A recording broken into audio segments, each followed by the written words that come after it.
In high school, 10 years ago, I was quiet and attentive in class.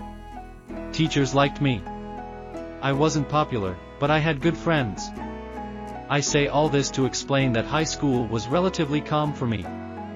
I played sports, was on the student newspaper, and got decent grades. However, that all changed my second semester junior year. I've always been a voracious reader.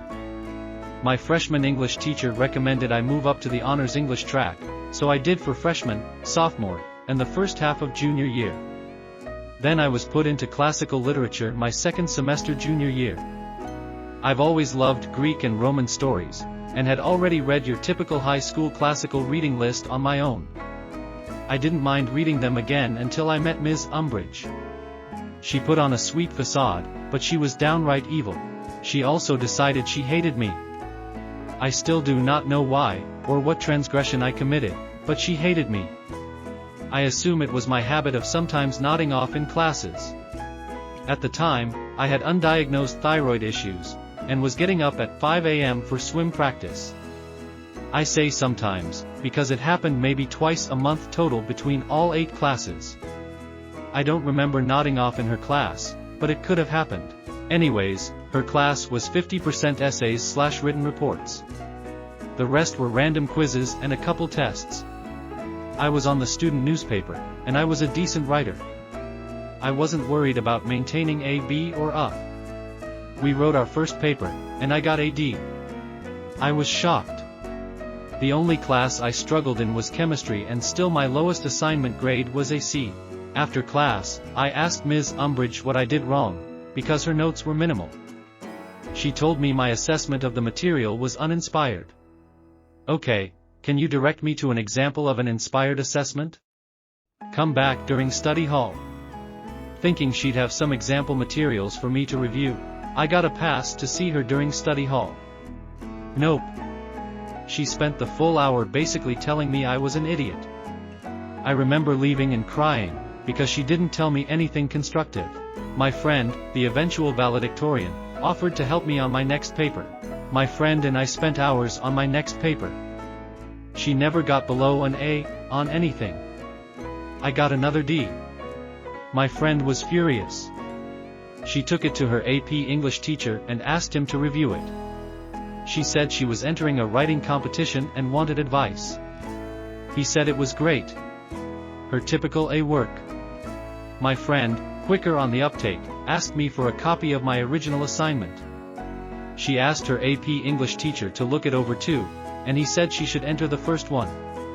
This one was still good, he'd probably give it an A-, but the other paper was better. My friend was convinced Ms. Umbridge was treating me unfairly for some reason, and she must not like me. My friend wanted me to tell my parents or my school counselor. A teacher didn't like me? That had never happened. Sure, they didn't all love me, but none had actively disliked me. I decided I'd try one more time, but this time get Ms. Umbridge to help me. Despite the previous horrors of spending study hall with Ms. Umbridge, I went to her office during study hall 3 times before the next paper was due.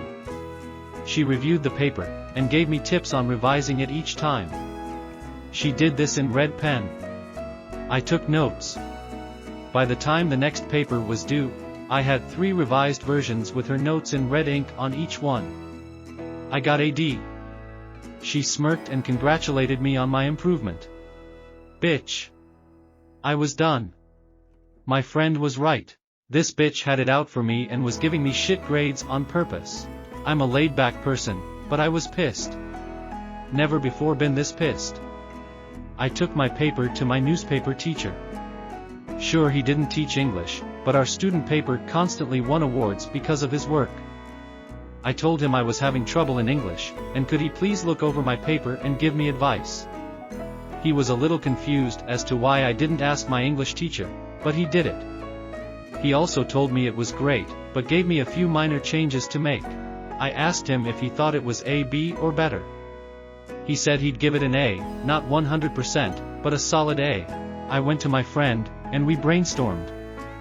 I couldn't request a drop/add. This wasn't college. You just don't switch classes at my high school, unless the teacher recommends an honor placement. That's not true, said my friend.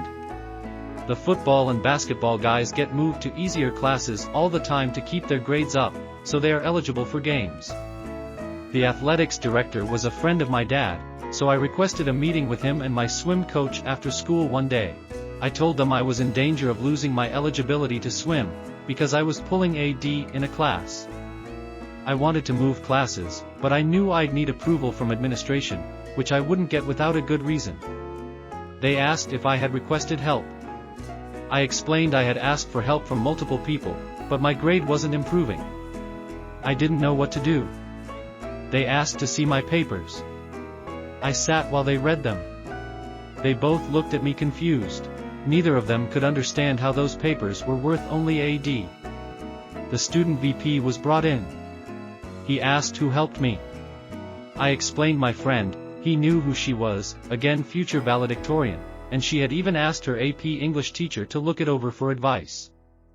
I had also asked my newspaper teacher to help me. Student VP asked if I had ever actually asked my teacher for help.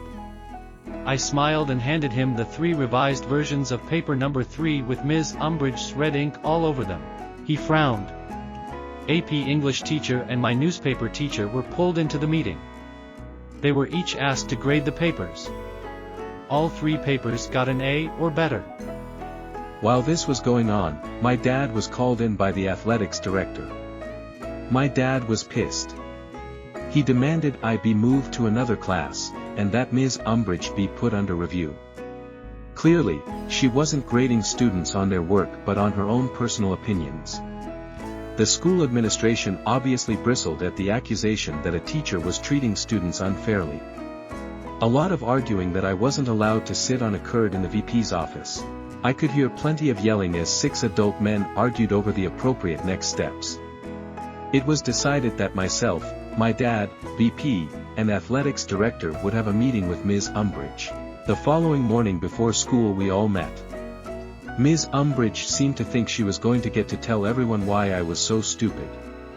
VP explained that if I maintained a D in her class, I would lose my extracurricular eligibility, and we were all meeting to discuss what to do. She smirked and said I should be moved to the non-honors English track, and I had no business being in honors English. I didn't have the aptitude to understand the complex classical literature they were studying, and I probably would need a tutor to even get through basic English. I've never seen my father so red, and I half expected to see steam come out of his ears. VP asked why she didn't try to help me improve. She said it was up to students to put in the initiative to get better. VP asked if that meant I had never asked her for help. She said I had not. VP then pulled out the 3 revised versions of paper number 3 and handed them to Ms. Umbridge. Now it was her turn to be read. She called me a liar and said those notes weren't hers. Things got heated, and I was asked to leave again. I sat outside the office. This time the secretary was there, and we both heard the shouting. School was set to start in 30 minutes, and they were all just shouting. Then AP English teacher and newspaper teacher were called in again. More shouting. About 5 minutes to the start of classes, the teachers left and I was called back in. If looks could kill, I'd have died then and there when Ms. Umbridge walked out of VP's office. I was being moved to basic English effective immediately. My current grade would not carry over.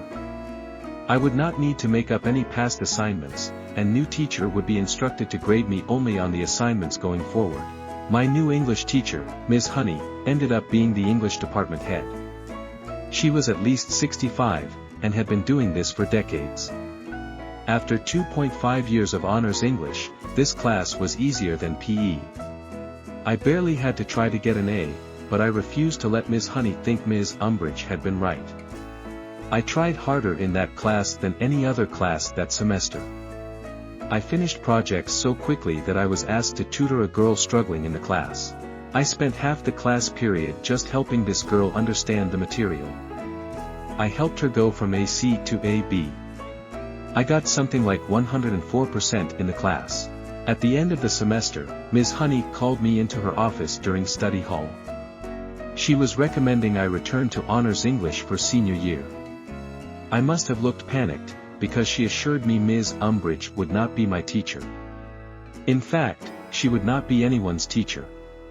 She was leaving at the end of the school year. Ms. Umbridge was only in her late 20s and unmarried. Too early to retire.